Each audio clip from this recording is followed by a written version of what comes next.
एक बार एक आदमी को अपने गार्डन में टहलते हुए किसी टहनी से लटकता हुआ एक तितली का कोकून दिखाई पड़ा। अब हर रोज वो आदमी उसे देखने लगा और एक दिन उसने नोटिस किया कि उस कोकून में एक छोटा सा छेद बन गया है। उस दिन वो वहीं बैठ गया और घंटों उसे देखता रहा। उसने देखा कि तितली उस खोल से बाहर निकलने की बहुत कोशिश कर रही है, पर बहुत देर तक प्रयास करने के बाद भी वो उस छेद से नहीं निकल पाई और फिर वो बिल्कुल शांत हो गई, मानो उसने हार मान ली हो।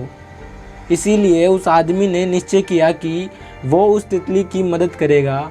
उसने एक कैंची उठाई और कोकून की ओपनिंग को इतना बड़ा कर दिया कि वो तितली आसानी से निकल सके।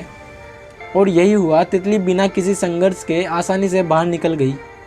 पर उसका शरीर सूजा हुआ था और पंख सूखे हुए थे।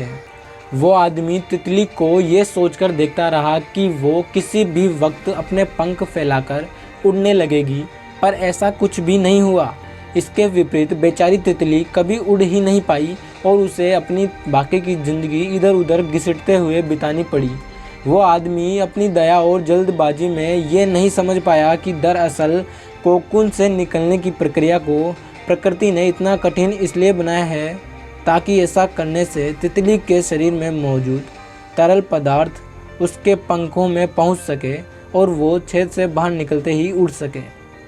इसी तरह दोस्तों, यदि हम बिना किसी संघर्ष के सब कुछ पाने लगे तो हम भी एक अपंग के समान हो जाएंगे।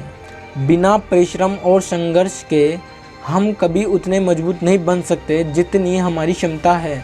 इसीलिए जीवन में आने वाले कठिन पलों को पॉजिटिव एटीट्यूड के साथ देखिए। वो आपको कुछ ऐसा सिखा जाएंगे जो आपकी ज़िंदगी की उड़ान को पॉसिबल बना पाएंगे। अपना कीमती समय देने के लिए आपको दिल से शुक्रिया। धन्यवाद दोस्तों।